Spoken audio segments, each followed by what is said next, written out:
Bonjour à tous et bienvenue dans cette vidéo où nous allons explorer un aspect souvent méconnu et parfois tabou de la vie des hypersensibles, leur côté obscur. Ces informations sont précieuses car elles vous aident soit à conscientiser des comportements qui peuvent être nocifs chez vous, mais aussi des comportements de vos amis, de vos frères et sœurs ou d'autres proches hypersensibles qui peuvent être toxiques pour vous. Parce que oui, la sensibilité émotionnelle peut être une force, mais elle peut également engendrer des comportements complexes et parfois problématiques.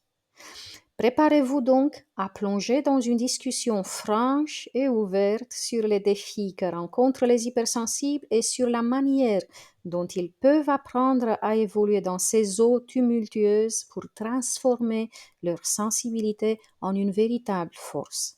Restez avec moi pour découvrir des insights précieux pour mieux comprendre et gérer ce côté obscur.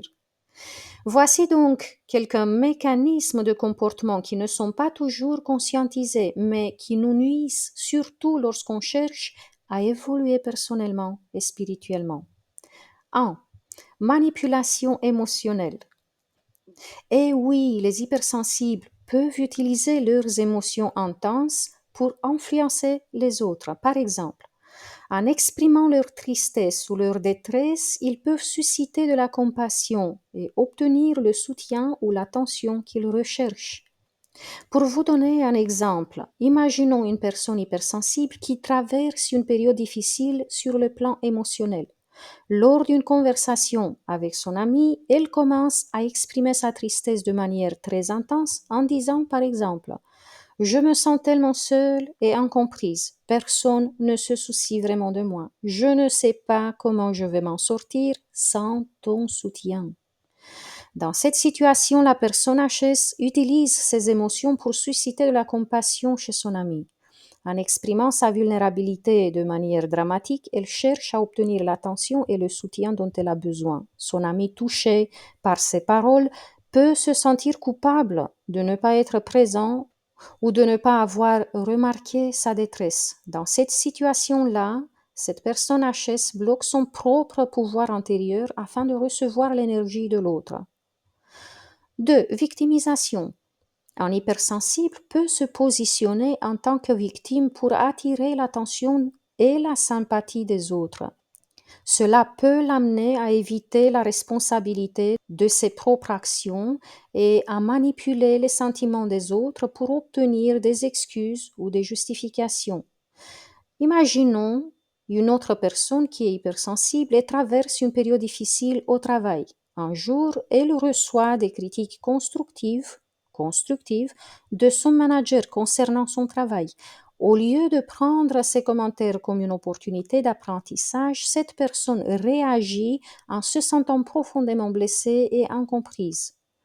Après la réunion, elle en parle à ses amis. Je ne comprends pas pourquoi mon manager est si dur avec moi. C'est vraiment injuste. Je fais de mon mieux, mais je me sens toujours critiquée. Personne ne se rend compte à quel point c'est difficile pour moi. Je suis toujours la cible des remarques négatives. Dans ce cas, cette personne se positionne en tant que victime des circonstances et elle amplifie son sentiment d'injustice pour susciter la sympathie de ses amis, les incitant à la soutenir et à valider ses émotions. 3. Culpabilisation. Les HS peuvent faire ressentir de la culpabilité aux autres en insinuant que leurs besoins ou leurs émotions ne sont pas prises en compte. Cela peut pousser les gens à changer leur comportement pour apaiser l'hypersensible. Imaginons une personne hypersensible qui a des amis proches avec qui elle aime passer du temps. Un jour, l'un de ses amis lui annonce qu'il ne pourra pas se joindre à eux pour une sortie prévue car il a des engagements familiaux. Après avoir appris que son ami ne viendra pas, l'hypersensible répond: je comprends que tu as des obligations, mais ça me rend vraiment triste que tu ne sois pas là. J'avais vraiment hâte de passer du temps avec toi. Ça fait tellement longtemps qu'on ne s'est pas vu et je me sens un peu abandonnée. Je pensais que notre amitié comptait pour toi. Vous pouvez peut-être sentir l'énergie aspirante de ces mots culpabilisants. Dans ce cas, le HS utilise la culpabilisation pour faire ressentir à son ami qu'il l'a déçu, en choisissant d'honorer ses engagements familiaux plutôt que de passer du temps avec lui.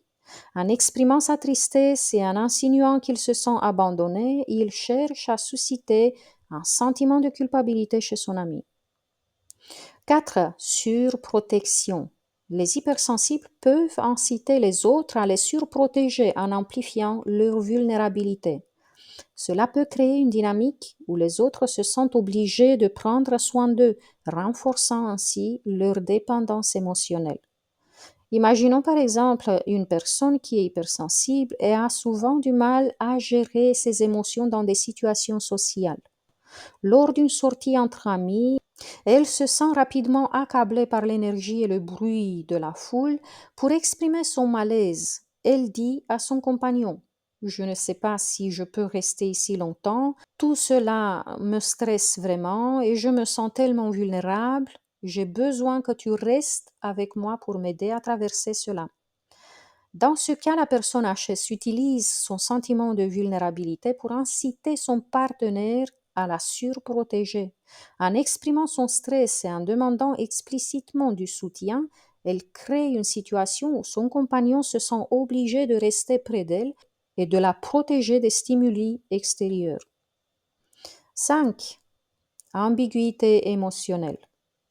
Parfois, un hypersensible peut communiquer de manière ambiguë sur ses besoins ou ses attentes, ce qui peut laisser les autres dans le flou et les inciter à deviner ce qu'il veut vraiment, créant ainsi une forme de manipulation.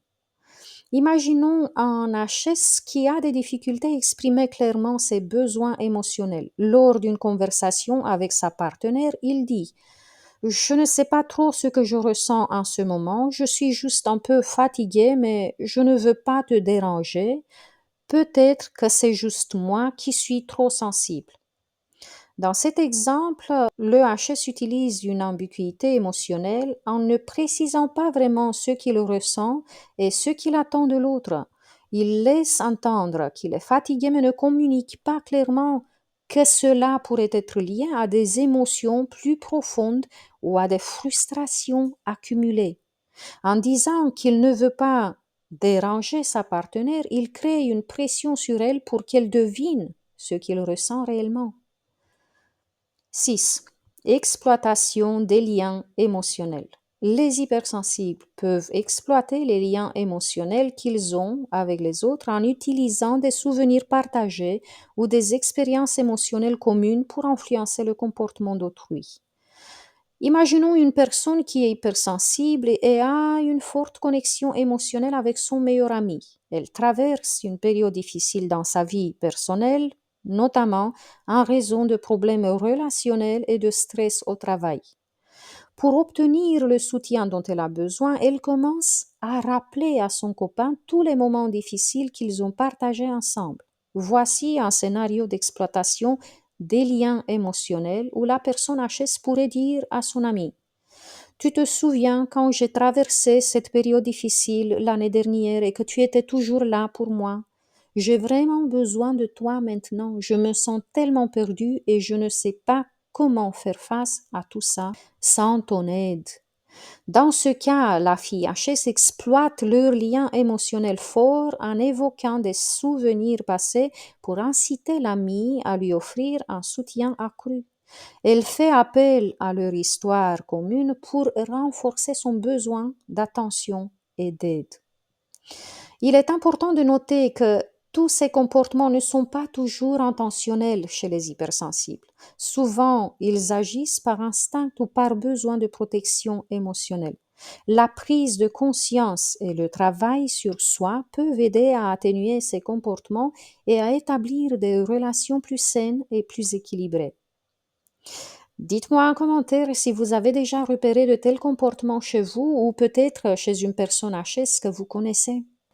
Et puis, si toutes ces informations vous ont été utiles, mettez-moi un like pour récompenser mon travail et abonnez-vous pour faire partie de la communauté des hypersensibles spirituels.